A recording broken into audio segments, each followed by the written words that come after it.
Good evening, good people. Good evening, good morning, good night, good afternoon. Where art thou? Hello. Welcome to episode 27 of Big Belly Pats. Coming at you live from Yes. where, Heswall, Not live. Wirral. Not live. It's recorded and we load it up later, so it's not live. Sorry to disappoint you. This is not a radio talk They don't. show, not live, coming live from New York, but we're releasing episode 26 today, and this is episode 27. I mean, they didn't know that. You know, not everyone would have known that. Someone would have thought this was live, and now you've ruined the mystery. They could have thought this was. Oh, I'm sorry. It's like you killed Santa Claus. I do not think this is the same as killing Santa Claus. All right, I don't think them revealing to an adult audience that we record these episodes. you remove the fantasy, the mystique, the mystery around it. Now you terrible. Your childhood sucked. What's up, good brother? How you doing? Oh. How's life treating you? Well, I look like a naked mole rat for those that watch on YouTube because what's his name? My haircut's slick. You look like Rufus. Rufus? Where is he? What Rufus from where? You look like Rufus. Rufus from where? From Kim Possible, the naked mole rat. Yes, that's Rufus. exactly. It's a naked mole rat. Yes, I know. That's why I say naked mole rat, because I used to watch Kim Possible, but I didn't remember his name, Rufus. But yes. So you know how you've spoken in the past about barbers and hairdressers messing up. Chinese hairdressers. I don't even call them barbers because they're not barbers. They tend to know how they cut because they think that you style your hair every day the same way. Which is fair. They cut to style, which is fine. But they don't know how to deal with facial hair. They don't. So this is my fault. I put my hand up because first and foremost, I went for my haircut after playing badminton. So I went straight there. And normally before I have a haircut, I would do a beard trim and tidy up my beard the way I want to do it. But I didn't do it this time, and my beard was nice and thick. And I was like, I'll fix it later. And I got there, and he starts cutting. But like if I take away my headphone, you can almost see like the middle section of your ear. There's that little, Olivia told me the name of it. It's the weird biology name to it. But like the middle section of your ear, just like in the middle, if you put your finger there, you can touch that little piece in the middle. If you go up from there, that's good because, that's cool. That's where I want my beard. And you can see it. So he starts off cutting on the left-hand side, goes up nicely. I'm like, cool. He's leaving the beard. He comes around to start on the right-hand side, like the shades and the fades and everything, and the shaving of the hair. And he someone takes half my cheek beard off. Goof, gone. I was like, huh? He goes, huh? And I was like, oh. Then I was like, it's gone. And I'm like, left side, good. Bad side, no good. And I'm like, why? So he shaved it all off. And it's terrible when they mess you up like that you can't go, that they can't fix it. No. There's no fixing this. It's like, zoop, it's like, And I'm like, but I'm going on tour. I'm going on tour in 2 days' time. So yeah, I wasn't pleased at the time, but I was like, there's no point of getting rallied up by this because we don't speak the same language. There's like a lot of jigga, there's a lot of that going on. So there's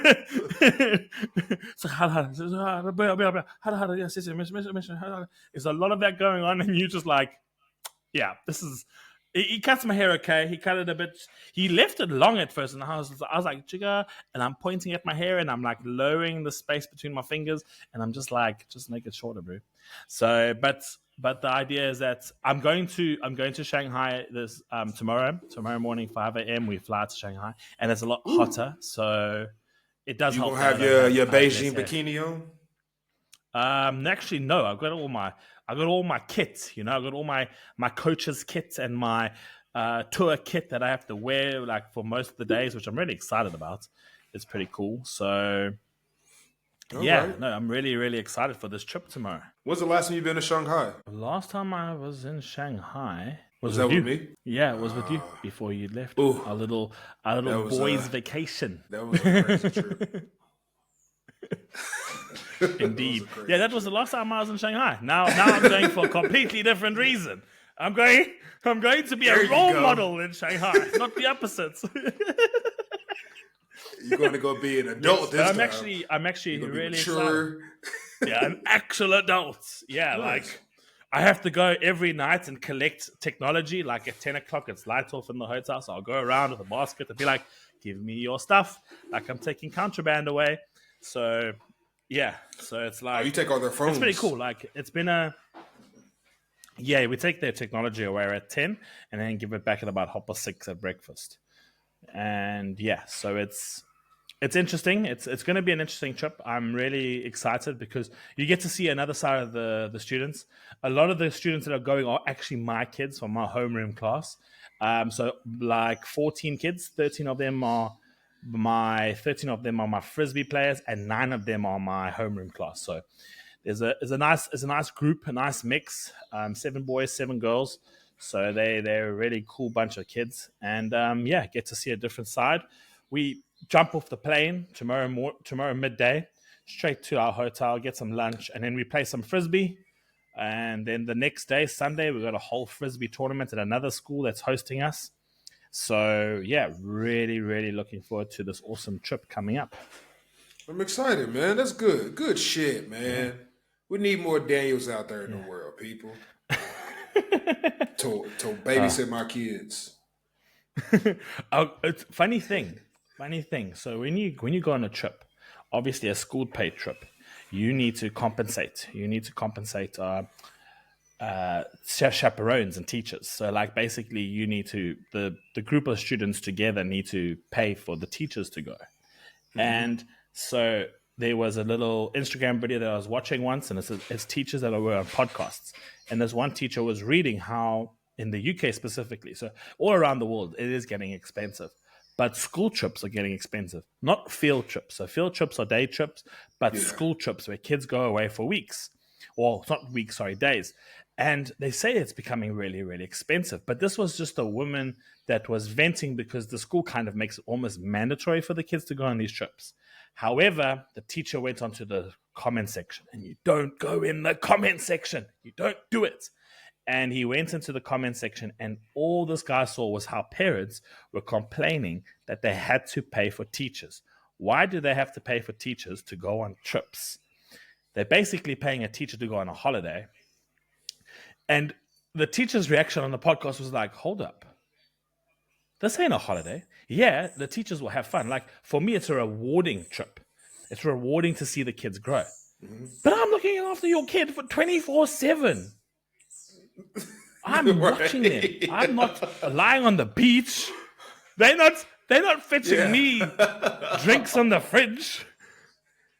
There's no holiday. Like I'm holiday. excited. I'm having fun, we but get I'm to still do things with working. the kid. Yeah, like Trey was saying, I've got to like imagine you get a knock at like 4 o'clock in the morning or 12 o'clock at night that a kid's scared or sick or coughing or feeling unwell. They're not calling you, lady. They're calling me. They're knocking on my door. And I'm just thinking to myself, we carrying medicine. We got their passports. I mean, it's like crazy. It's like, hold up here. Are you like offended that you're paying for me? Like they were like, and like even my school turned around and said, we're covering all the trips that are flying out of Shenyang, all the trips that are flying, all the teachers that are flying, we cover their flight costs.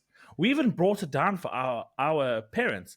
And these parents, I had one parent that came up and said, this trip is purely pleasurable. The children aren't learning anything. And I'm just like, then take your kid away, thank you.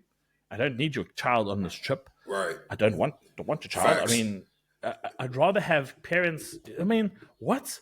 This is pleasurable. Like, I mean, we've built my team that we're going on this trip. I've built the frisbee aspect, and the other guys have built like a photography aspect. So we've got 3 days of culture after frisbee. Like they got to kids are got to work, and then I've built a whole lesson plan for them to do when they return. So they've got to do community service for our school to give back. So like this is actual learning. The kids are doing stuff. And it's like, regardless of learning content knowledge, they're learning soft skills. They're learning independence, Mm-hmm. responsibility, trustworthiness. They're learning How to to how to deal be a with person. certain things that might not, there's no mommy and daddy. Yeah, there's no mommy and daddy. There's no mommy and daddy. Like, and they're playing 2 days of frisbee where they're playing as new people, new schools, new clubs. And it's again another opportunity for them to be like, we're out here in the real world. It's alone. Like, I mean, on the bus at 9 o'clock on Saturday night when we go back from the frisbee, they're going home to a hotel. They need a shower. We need to like, hey yo, you guys go shower. You in your rooms. I can't come and watch you. I can't come and clothe you. Shower and go to bed. I'll knock on your doors at 10 and I'll get you guys your cell phones and I'll wake you up in the morning. It's like they learn so many different skills. Like some of these kids are like really baby, like mommy and daddy do a lot for them, but and granny and grandpa as well. But here is an opportunity for them to be like, and it's memories. What do you mean it's pleasurable? It's memories, man. I remember these type of trips for the rest of my life. Yeah, You've that's gone silent there, but I can hear the birds at the and background. no, I was listening to you, but Okay, cool. yeah, We'll just it's that's when you say this. Okay, first of all, from a parent's perspective of whatever that parent said about this is just pleasurable. It's not even. This is just pleasurable for the kids.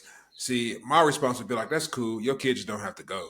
Like, you know, you don't have to go. No one's forcing that's what I you. told my director. Yeah, I was like, if you want to complain about it, he can always just stay home. That's not a that's an option. And and then agreed. secondly, it's when you're talking about a British parents to not Chinese parents, but parents in a whole other country, the way these schools in China treat their teachers and the kids. Even when I was in the kindergarten, I was getting hella gifts. Um, yeah, man, I'm not surprised. I'm not surprised. It's one of those, and it's funny because I'd imagine in most Asian countries, at least China, at least I would know China, Vietnam, maybe Japan, Korea. They're looking for teachers. Teachers are highly regarded. But in these Yeah, Western yeah. countries, don't nobody want to be a teacher here. Because you don't get respect for it. You don't get no respect. You don't get no respect. I'm not going to say all parents, but I mean, if you have a class of 20, two parents or three parents being treating you like shit is already enough, you know? So it's like, I want to get back into teaching here, but part of me is like, man, because Yes. I've had to deal with shitty parents before in the US. I've had to deal with a kid threw her phone, like literally threw her phone at me, and I threw her phone in the trash. And the mom came in the next day talking about I need to buy her daughter a new phone because milk got onto the phone. And I'm like, your daughter told me, literally told me her exact words. Mind you, she was maybe 13, maybe about 13, 14. Literally, her exact words were, fuck you, motherfucker. Threw her phone at me. And I told the mom, I was like, wait, so your daughter could tell me, fuck you, motherfucker, throw a phone at me, and I'm the bad guy because I threw the phone in the trash. I ain't hit the little girl. I ain't touched the little girl. I threw the phone in the trash.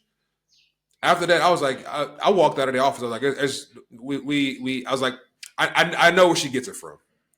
And those are the kind of parents I'm just like, it's weird because in these Western countries, you So, have parents, you have like, schools begging for teachers, and over there, you have it's just. I get where you're coming from. I was going off on a tangent, but yeah, I get where you're like, coming from about that shit. yeah. But like, just speaking about that, like, obviously, guys, whoever's listening, this was not part of our topic, but it's a cool thing to talk about. Where did the gap happen? Because if I did that to a teacher, what that student did to you, I would not be here today. I would be buried 6 feet under, probably alive, not even dead, alive, with broken limbs and bones. I promise you now, I'm very, very grateful. Like, um, Side note, I got accepted into the QTS program after the interview this week went really well. And I was speaking to my mom, and she was like, "Oh, Daniel, so good, blah, blah, blah, blah. Carry on doing what you're doing." And I just took a moment and I just said, "Thanks, man." Oh, my God. Have you got... Good job, All buddy. right. And I just said to Good mom, job, said to buddy. my mom, "Thank you." I'll tap myself on the shoulder. But the point is that I just said to my mom, I said, "Thanks. Thanks for raising me a little bit harder. A little bit harder than most people have been raised, recently. Like, just with a bit of concrete, swallowing a little bit of concrete hurt nobody. I'm not talking about corporal punishments. I'm not talking about beatings. I'm not talking about smacking things. I'm just talking about treating people with dignity. I'm not talking about treating people with respect. There's a big difference. There's a big difference. And I've recently learned that. We don't need to respect each other. There's no need about that. But there is also no need to treat each other with nonsense. Treat someone with dignity. That's what you give people. Respect is earned. Respect is earned. You don't have my respect until we've earned the respect. But I will treat you with dignity because I'm a good person. And that's the big difference. That's where I think like a lot of people have like dropped the ball because like kids have got a lot of power today and they're like, we don't have to respect you. You have to respect me. Cool. Got that. But it still doesn't point away from the fact that you treat people with dignity, regardless if you respect them or not, because you are a person. I don't have to say, for instance, like a kid smacks another kid. That kid doesn't have to respect the kid that hit him. No. But you still say, okay, cool, you hit me. I'm not going to hit you back. I'm the good person. I'm going to move away from the situation. I'm going to treat you with dignity. I'm going to move away. And I think that's where we've lacked big time in schools. It's like kids can say what they want. Kids can do what they want. Bro, if a kid threw a phone at me, snap and go, bro. I'll snap your phone and your parents can buy you a new one because you apparently couldn't afford to throw a phone at me. Yeah, it's our generation when we were coming up as kids. Like the same with my mom. My mom wasn't like corporal punishment. And this is funny. Me and my sister were talking about this the other day. And my sister she talked back a lot to my mom, but my mom corrected that. Her and my mom got into some tussles. But the thing is, when we have those parents, like my mom, your mom, not corporal punishment, but they were not so much as strict, but they kept us in line. My mom didn't let me do whatever I want, whenever I want, talk however I talk to her or no one. It's like there's still a respect factor in this world. And as a kid, I used to hate it. I'm pretty sure you probably hated it with your mom too. But as an adult, I'm thankful for that because it's so grateful. It's me and my sister were talking about this, that when we were kids, all of our friends and some of my cousins and stuff who, when we were kids, got to do whatever they want to, stay however late they wanted to stay, had all the brand new clothes, just spoiled, did whatever they want. Now we all adults, a lot of them are just fucked in the head and in and out of trouble, all type of crazy shit. And I'm like, I ain't saying I'm rich, but I'm chilling. And it's one of those like, I'm glad my mom's got in my ass when I was acting up. But anyways, those kids that we see that was having those issues when we was kids, all that freedom, they raising kids now. And those are the kids we get to teach. And it's shit. Yep. but again, like there is certain kids that you can give freedom to. I was not one of them. Right. I was not one of them. But what most importantly thing is that the most important thing that our parents taught us was soft skills. Now, it's something that I've been looking quite a bit through recently, like the last 2 or 3 days. I've looked through soft skills. Like as a teacher, you kind of get lost in the content you teach. You guys need to do this. You guys need to achieve this in the classroom. You need to achieve this in the classroom because it's all written in paper. But what we sometimes forget is that when we do these projects, class assignments, work, whatever, there's a lot of soft skills. And soft skills include your characteristics. What have you learned about yourself during this process? You know, oh, I learned how to add 2 plus 2. Okay, cool. But before the lesson, you didn't. Yeah. Now, what did you learn during that time as a person? You know, what soft skill did you learn? And that's why I think like so many people are forgetting that in order to survive in the real world, because mind you, social media is not the real world. Social media doesn't help you deal with shitty colleagues, terrible clients, um, horrible bosses.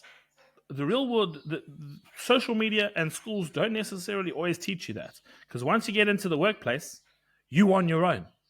There is no mommy at the interview. There's no dad helping you fight your battles. Yes, you can talk to them. I talk to my parents still. I'm 31 years old and I still phone my mom and I say, hey, mom, you know, what would you do in this situation? She ain't flying to China and helping me deal with it. She's giving me advice and I'll be like, cool, you know, that sounds great.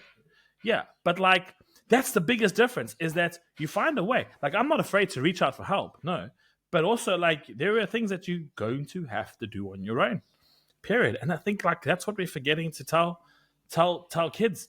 And there's so much pressure on teachers all around the world. I'm super grateful for where I work. We are a completely different type of school. We're not the mainstream exams at the end of the year stuff. We do get to focus on soft skills and content skills, but so much pressure is driven on all teachers around the world to get results, and it's paper results, all about paper. Harvard, Stanford, Cambridge, Oxford, they all want this paper. What's this kid on paper? Then they get through university, and then they get to a job, and it's like, you cool on paper, but who are you in person? You know, then you get to the working world, and then it's like, can you present this? Can you have an argument, a constructive argument with a colleague without saying stupid shit, whatever it is? So yeah, so just a little bit of a tangent from this started off from the school trip to teachers. Yeah, I forgot where this started at. Yeah, it started from a school trip. Literally, I had on the schedule, yeah, catch up, and then the next item was sport. We haven't even got to sport. Well, outside of that, one thing I did this past weekend, because I've been cutting my own hair, which I've been doing amazing at. Outside of that one time I cut a lock off, but outside of that, I've been doing great. This past weekend, I had the kids came over. Mason and Ray came over for the weekend with Jenny and Wayne. We just like grilled and barbecued, played some music, had some drinks, watched the Tyson Fury fight. But Mason needed a little haircut. Nice. And I was like, okay, I can try. I've never cut anyone else's hair. And this is a little white boy. So I was like, okay, I'm gonna try. I told her, I was like, if I mess this up, don't get on me about this. So but I cut his hair for him. Did a good job. Not gonna lie, I'm pretty proud. I lined him up, cut him, got it trimmed and faded it a little bit for him. So my ancestors are looking down on me now. I'm cutting white kids' hair in North England.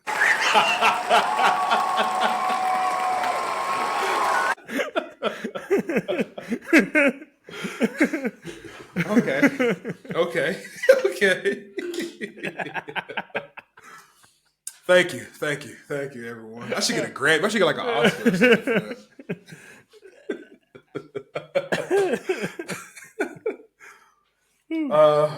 But yeah. Are we going to sport? Do we even have enough time? Yeah, we do. We can do a quick sport recap. Recap. Okay, quick recap. Yeah. Arsenal didn't win the thing. The Premier League, yeah. We came second. Let's move on. And then the discussion. No, well done. Here's my one thing about it, though. It's nothing against you all. I was rooting. Obviously, I was rooting for you all, and I was rooting for Man City to lose, because my thinking is, when someone is constantly winning over and over and over, it gets kind of boring. It's no excitement in it. I wanted to see someone else win the throne. Yeah. And I was like, it didn't even have to be Arsenal. If West Ham was in the race, if Brighton was in the run, if Luton was in the run, I'm definitely going for Luton. But if any of those teams was in the running, I'm rooting for them because I want to see someone else.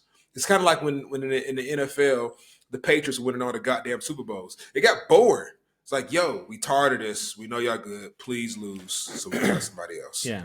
Uh, Lucy and Wayne are Liverpool fans, and they were like, they had this whole argument about why they wanted Man City to win because they didn't want if they can't win, no one can win but Man City. And I was like, that is some to me. I was like, that's some of the most Yeah. shadiest, selfish, sad shit I've ever heard from another fan. I was like, I so basically, y'all I think Liverpool like, and Man City fans. yeah, yeah. Six out of seven Premier Leagues is in the last 7 years they've won six, which is it's a lot. It's a lot to take when it's like because this is yearly every year, and it's like 38 games each going on and on. 6 in 7 years is an incredible achievement, regardless of whatever charges or money they've spent. Who Right, cares? They still did it. right, They right, still they right, still they still right. did 6 out of 7, and it can get boring. Like, and I won't lie, I'll stand here quickly and I say when Liverpool won that when Liverpool won that one trophy in that flipping 7 years, I was like, yeah, let's go. There's someone there, and it just gives another team in the league saying, hey, we can still do this, because now it gets hard. Mm-hmm. Now it's like, what are we chasing? Are we just chasing second, third, and fourth, or are we chasing champions? Because we just know City's going to win, so we just look after ourselves, and that becomes a little bit of it can turn into a bit of a La Liga where, for the last 20 years it's been Barcelona and Real Madrid, or it could turn into a Bundesliga where it's just Bayern Munich. Recently, Bayer Leverkusen have done it, and thank goodness, that is just a breath of fresh air. So it does make sense to want someone else to win. And yes, I'd love it for Arsenal to win, but if I wouldn't want Man United or Chelsea to win it because I'm not the biggest fans of them, but I would want Liverpool to win it just because obviously Liverpool is a lot closer to me than the other teams because of my mom. But yeah, I would prefer if Brighton were winning it, damn, I would be like, go Brighton. If West Ham, Right. yeah, they stuffed us up in the league. Yeah, but I'm not gonna be like, if Arsenal don't win it, can someone else please but City win it? Just push them, because I think it makes it an entertaining league. This was awesome to take Man City to the last day and make them earn it on the last day. Was good for us. It was bittersweet at the end, but that's what you want. You want teams to be looking over their shoulder. So let's see what happens next year. I don't want to say, oh, maybe next year, because I've been saying that for the past 20 years, and it's getting old now. But we're on the up. We're in progress, as they would say. I'm going for Liverpool to finish 10th. Yeah. All right. I'm glad you live there and I don't, because that's gonna be one interesting year. Good luck, mates. This is episode 27. Let's see if you can get to episode 57. Right? Because what you've just said, where you live, ooh, mates, 10th, not even 5th, not even 6th. I want them 10th. I want them 10th. I want them next year. The year after they can only play the FA Cup. Ooh, and you know what, sir? They've just changed their manager, and that could be difficult. It's always a difficult transition. Chelsea fired Pochettino. I'm glad I'm not a Chelsea fan. I'm glad I don't support that club. That's just a red alert. Yeah, on top yeah. of them. When why you would they see do a that? scam email? He's just got them playing. They had such a good second half of the year. Right. And this is coming from an Arsenal fan. And we beat them. We beat them 5-0, thank goodness. But they were still okay. Why fire him? Why? Ridiculous. But I'm glad. Everything bad that happens to Chelsea, I'm like, yay. Inside, yay. But it's okay. It's just because of the London rivalry, that's all. Because they're actual London rivals, not Tottenham. They're just some birds on a ball. And some chickens running around in the fancy stadium. But it's quite funny the final. There's a rugby final, not even a football final. There's a rugby final at the Tottenham Hotspur Stadium tonight in the UK, and this is the first final that the Tottenham Hotspurs Stadium will see, but not because of their team. Why are you? what's? Nah, because that's just a I like Palmer. I mean, not Palmer. Chelsea. yeah, Chelsea. And I mean, not. I'm sorry. Look, Not Chelsea. I like Tottenham. No. Look, they could not win the league. All right, they're not winning the league because when you celebrate getting beaten by Manchester City, and because you got beaten by them, so Arsenal didn't win the league. That's just lowballing. They celebrated that? Bro, there were fans in the crowd celebrating in front of their own manager that when Man City beat them. Because They celebrated the loss because that loss meant that City were going to win the title. Tottenham Hotspur's fans have been celebrating because Man City won at their stadium. That's worse than what Wayne and Lucy have said about Liverpool. the only reason that I would ever go for Tottenham, the only reason, it's Son. That's it. That's it. Yeah, I get it. He's such a nice. I get it. Everyone, I get it. Okay, get it. We got it. He's cool. He's nice. He's a nice guy. Yeah. Move on. He plays for the worst team. He needs to leave that team. But I think that team is. Yes. I think they're going to throw so much money at him to not make him leave. Please leave, Son. Go anywhere else. He needs to leave. Yeah, he needs to leave. That's the only. I just like seeing him play. Even though he has fucked up a bunch of my parlays, and I don't trust him when it comes to gambling, but he's a great guy. Great guy, nice guy. Moving on, I'm wearing green. Liaoning Lions, the basketball team on the side of Shenyang. We are 3-peat. I should have wore my jersey you bought me. That's okay. 3-peat, that's fine. It's fine. They got three rings in the last 3 years. They clean sweeped Xinjiang. I'm gonna get battered for saying this wrong, but Xinjiang, I think it's a north, a west part of China's team. Xinjiang, they lost 4 in a row, so Liaoning battered them in the final 4 love and winning best of 7, 4 on the trot. And shout out to Kevin Fogg, who is the guard for Liaoning Lions. He's the first foreigner to win MVP at the CBA. So he balled out the 4 games. Really, really good. Yeah. And your twin, Eric Moreland, he was great. He was also very, very good. He just can't flip in free throw sometimes. Free throw. Like when he gets his fouls, he misses half of them. But if he ever watches this podcast, I can't play basketball, so you do you get paid for what you do, and yeah, they balled out, especially in the finals. I do think that watching the games, I think they had a lot tougher time in the semifinals against Guangdong. The Guangdong team came and they balled, but they were also dirty ballers. They were like literally in the face, making it tough. And Liaoning won the 5-game series 3-2. And it went to the last game in Liaoning. So the semifinals really pushed this team. But in the finals, that team was just a lot weaker. And I guess that sometimes happens when you play finals. You don't always play the best 2 teams because of how leagues and playoffs are structured. I'm surprised have you ever seen Moreland or Fogg out and about in Shenyang? I haven't. Well, recently in the last year and a half, I've been just like a house rabbit or house mouse, whatever you want to say. I've been just, I don't think I've been out past 12 o'clock in Shenyang last year. I've been really old. But no, I haven't seen them out and about per se. Nope, haven't seen them in person yet. Well, shout out to Shenyang, Liaoning Leopards for getting them dubs, man.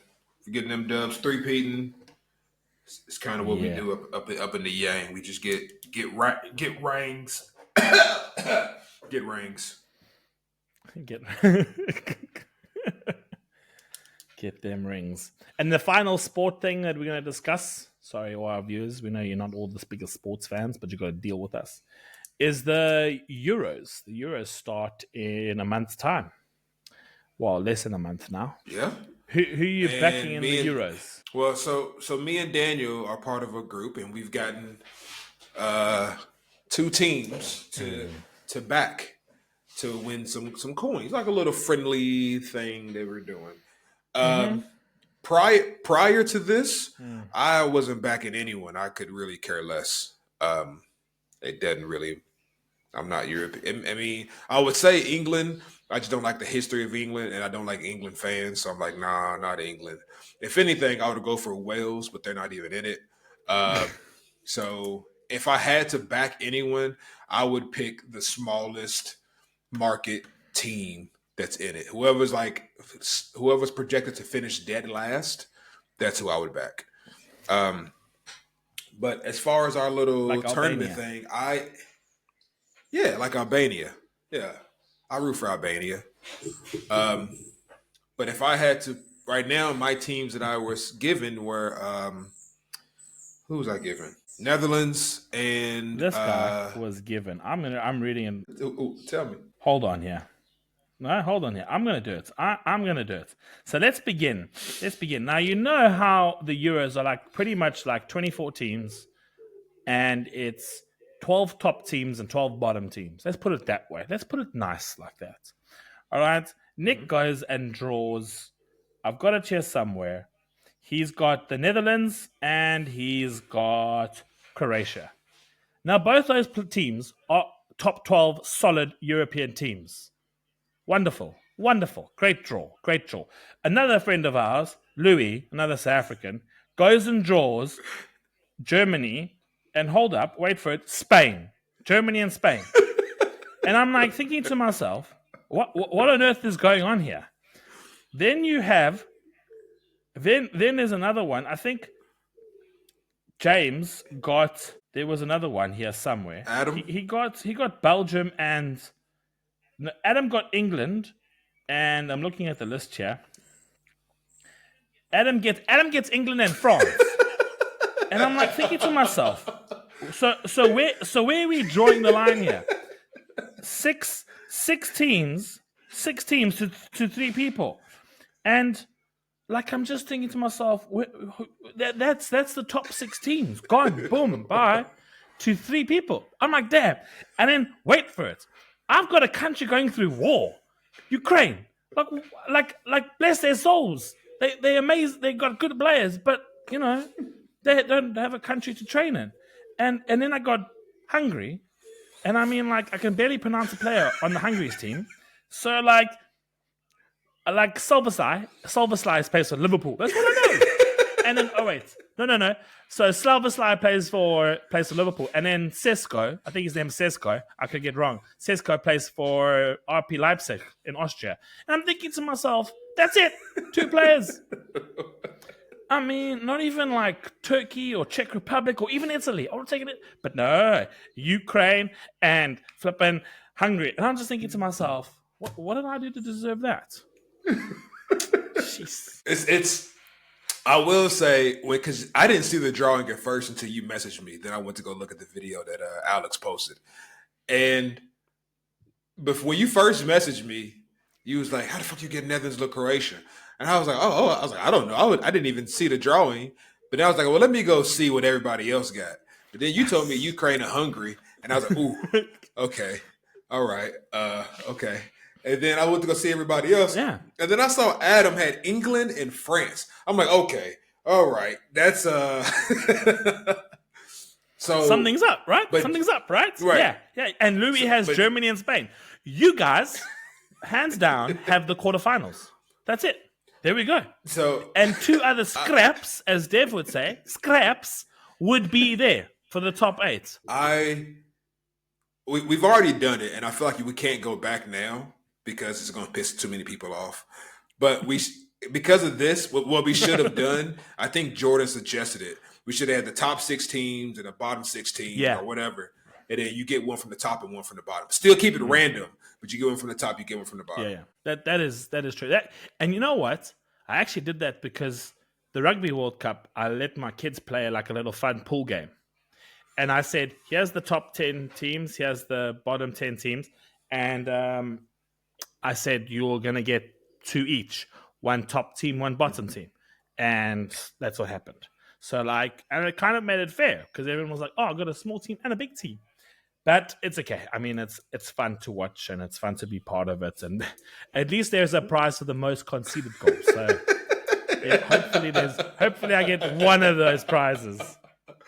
So the prize is first place, second place, and what team gives up the most goals, right? Most goals, yeah, most conceded. So for that guy that got turned and got selected the worst team, gives up the most goals. I'm just gonna be come on, I'm gonna phone up those players and just say give up goals.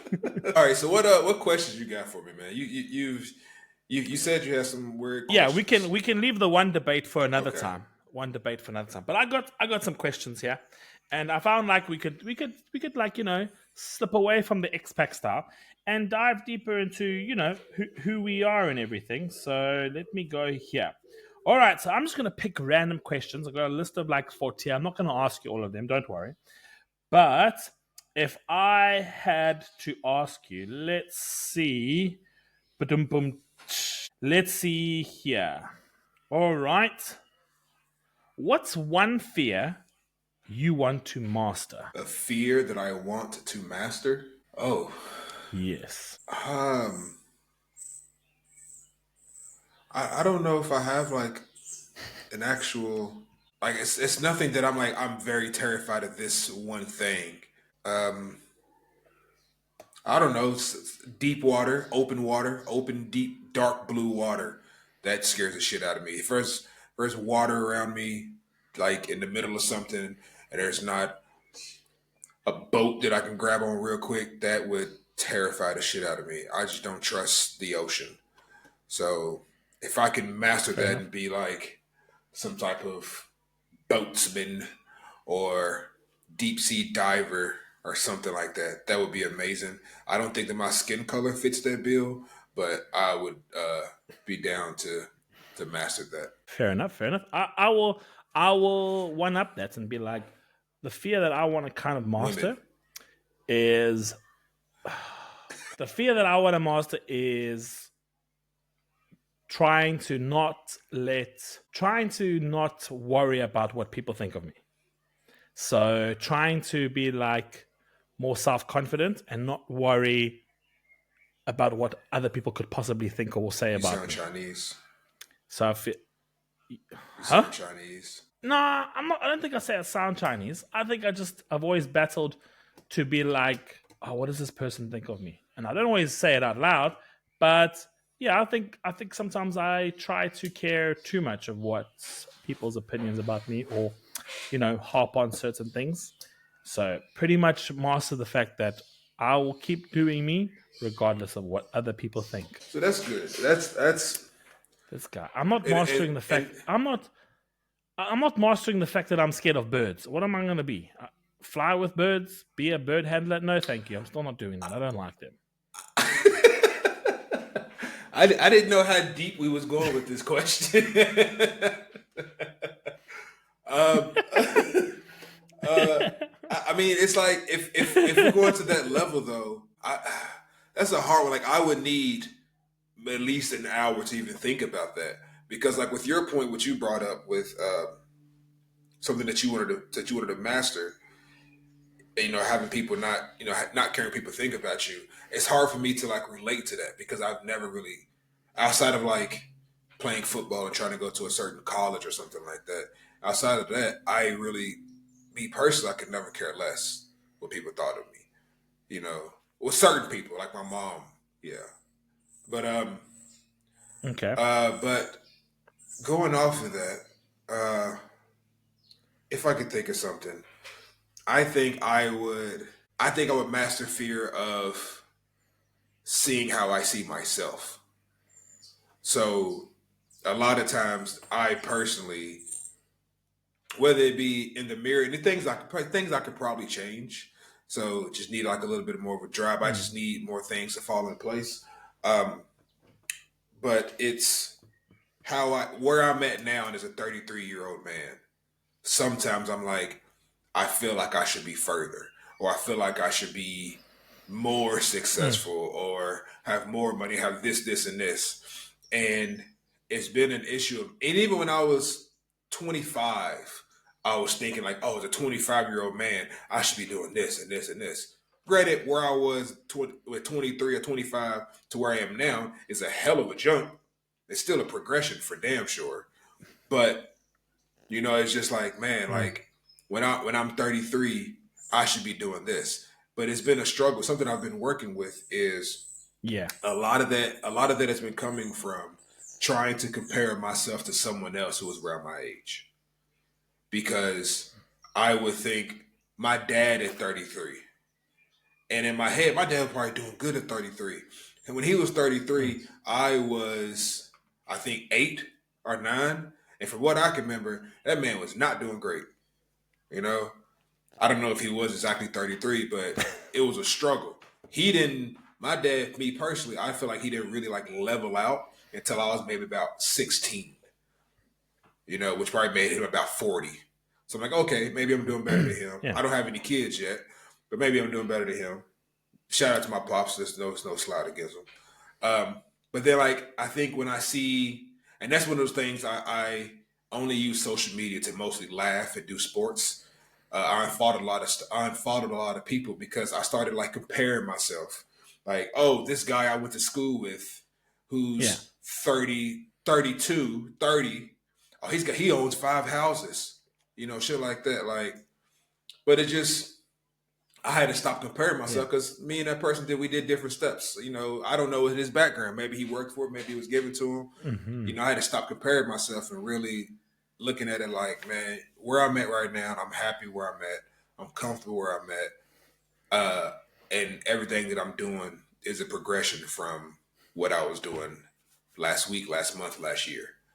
So, but that is something that I Nice. still not really struggle with, but something I would like to master is to stop trying to be looking at my life and where I feel like I should be, quote unquote, according to somebody I don't know or don't talk to or whatever they say in society. Nah, it's not that, bro. It's too many people in the world. Well, with that, with your view, that just helps the second question.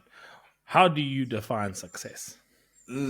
Success to me is I feel like success should, and I don't know the dictionary version of success, whatever the actual. Well, it's exactly what I'm about to go Okay, get. I'm about to click on the definition of success. All right, so here is the success is a noun, the accomplishment of an aim or purpose.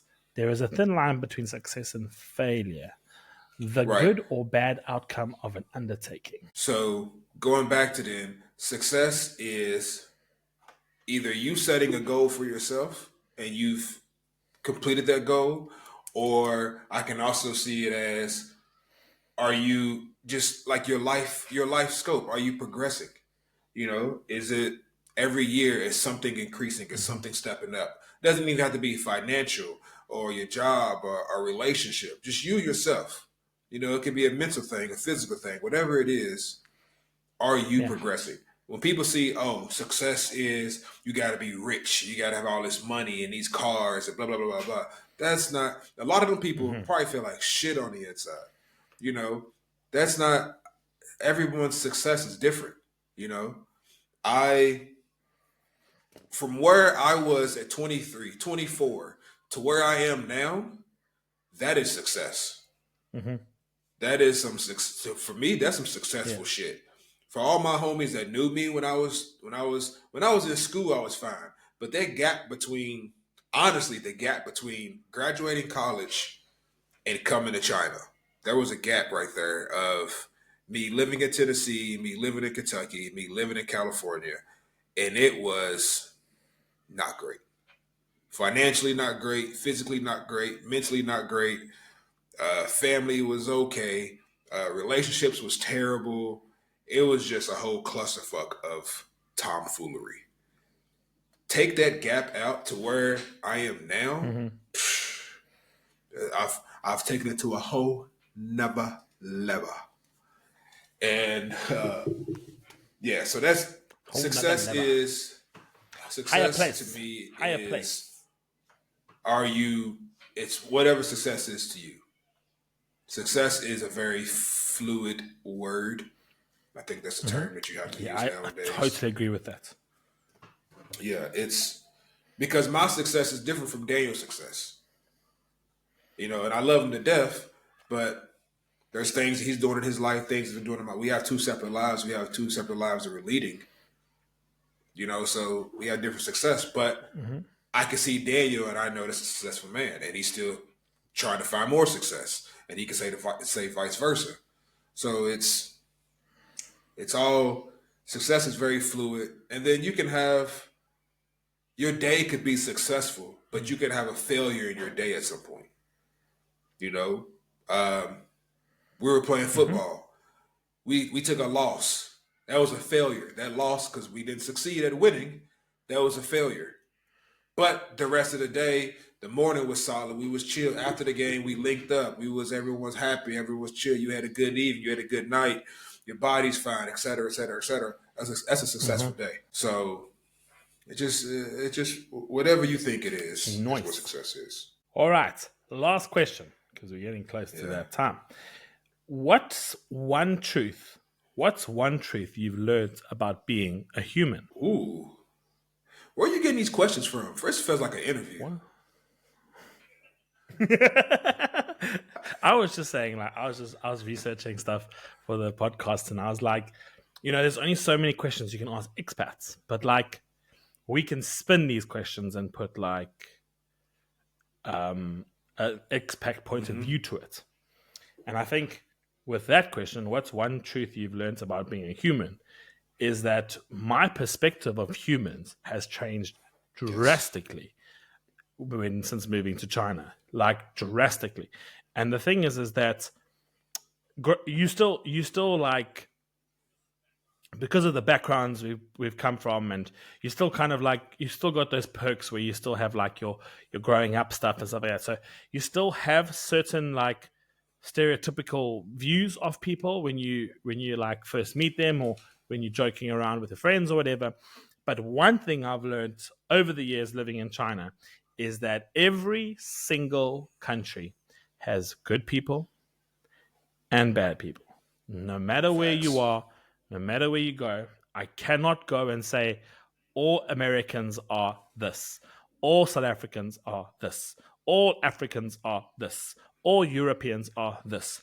I can be like, I've met some good people from here, and I've met some really terrible people from here. And that's where I've kind of been like, don't care where you're from, don't care what belief you have. Not that I don't care. It's just that it doesn't define who you are. Yes, it defines your character and your lifestyle and everything like that. But if you and I can chat over a cup of coffee, or we can pass by, or we can work together, or we can respect each other's views, it doesn't matter where we're from, what we believe in. The fact is that good people can just be good people regardless of who they are. Muslims, Hindus, Christians, whatever it is, you can just, every place has good people and bad people. And that's one big truth I've learned. Because if you're stuck in your own country, you paint your own narrative of another country's people. You paint narratives growing up because of like social media, or like news within that. Like my stereotype views of Americans broken down completely. Like, I can tell you right now, being in China, I'd rather work with Americans than anyone else besides South Africans. That's pretty much it. That's my view. I like working with Americans more than Europeans. It's just my my preference, because I've had the privilege of meeting some amazing Americans on the way. So that's it. So that in 10 years ago, when I was 22, no, my view was so stereotypical. It was like, oh, all Americans are dumb. They can't understand what a map works. But have you met South Africans? Have you met British people in their country? Some of the South Africans don't even know their own map. So it's the way. That's why, like Nick and I say, get out there and go travel as if you can. If you can, we're not saying you must. Yeah, we know life's tough and money is tight because the world economy is terrible. But just realize that every place has some good people and some bad people. Simple. I 100% agree. And I would say mine even started before China moving to LA. And because the US is a big country, so I'm on one side and all I know is Kentucky and Tennessee for the most part. I've traveled around a bit, but I've been to Florida, which another episode. Florida is this whole different breed of people I can't even explain. But when I moved to LA, I just think these people are a certain kind of way.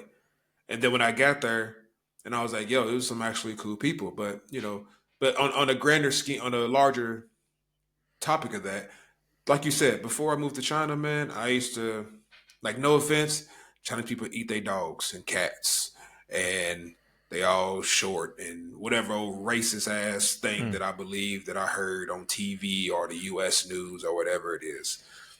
Until I went there, and like you said, it opens up your mind completely. Like, yo, the news is bullshit. A lot of that is just propaganda. And when you grow up in that, that's all you know. That's why like we've talked about before, telling people, even if you're not trying to be an expat, get out of that bubble. Go travel. And when we say go travel, don't don't get me wrong, a holiday resort is amazing, but still go and see the people. Try to do like a local thing. Just see the people. Just me personally, since China, I've always been curious. I just want to see how other people live. I want to see how other people live. Yeah. I've talked to people before, when they speak about Americans, and then they meet me, they're like, yo, you're not this, you're not this. I'm like, yeah, it's a big ass country. We all ain't like that. Now, granted, whatever you've heard before about being dumb and all that, there are a fair few of Americans that are that way. I can personally name some. But it's but it's not all of us, okay? And it's that's why I'm always like, I want people to go travel. When I've had a few, not arguments, but a few chats with British people and Americans are this, Americans that. And I say the same thing. Nigga, have you met you? Have you been to the pubs before, bro? Like, let's bring it back a notch. People, I think I got into it with someone. Let's I think I get a got into it mirror. with someone. They was like, oh, American food. All you gotta do is put a burger bun and some cheese on it, and there you go. And I'm like, hold on, bro. Yeah, I was like, bro, y'all. Is that a British guy speaking? I'm like, bro, if it ain't, you could use some cheese on your I was food. like, bro, if it ain't beans or chips, what else do y'all have, bro? I'm like, yo, brown sauce. I was like, y'all sauce. still eat like it's World War II. Like y'all never left. Y'all still eat like it's rations, like everything is canned, bro. It's like salt and pepper won't kill you. That's the funny thing about the Brits here. I'm like, y'all have this history of stealing all these spices and don't use a single fucking one. So yeah, man.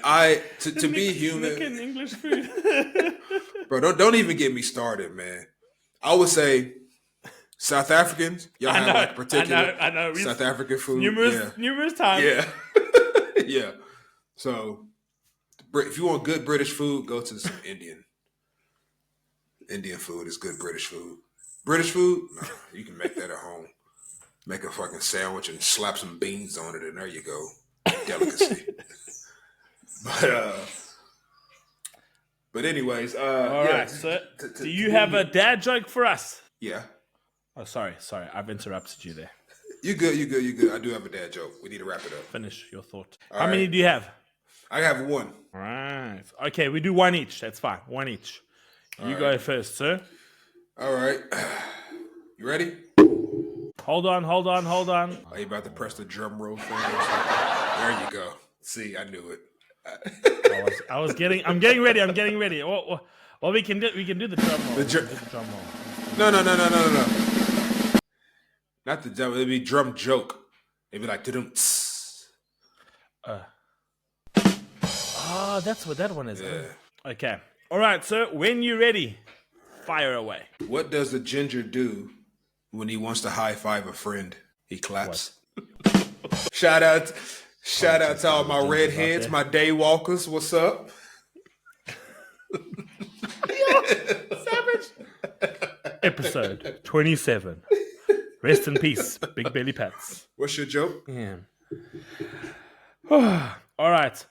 One thing I can't deal with is a deck of cards glued together. Why? Do I really have to explain this time? Do you have to explain what? Must I read it again? Yeah, because you cut out on me. I've said it's the whole joke. I've said it. You Did said I you cut glued out it. on you? All right. So You- here I you go glued it. again. Okay. One thing I can't deal with. Oh my goodness. We've now. This will take a moment. Go. One thing I can't deal with is a deck of cards glued together. I got it now. I got it now. We was having it because you can't deal a deck of cards that are glued together. I got it.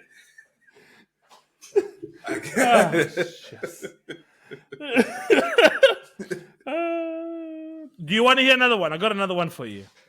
Okay, go. When you hear me say go, then you do it. I'm not going to say anything. And go. I hate spelling errors. You mix up two letters and your whole post is urine. Thanks, Frankie.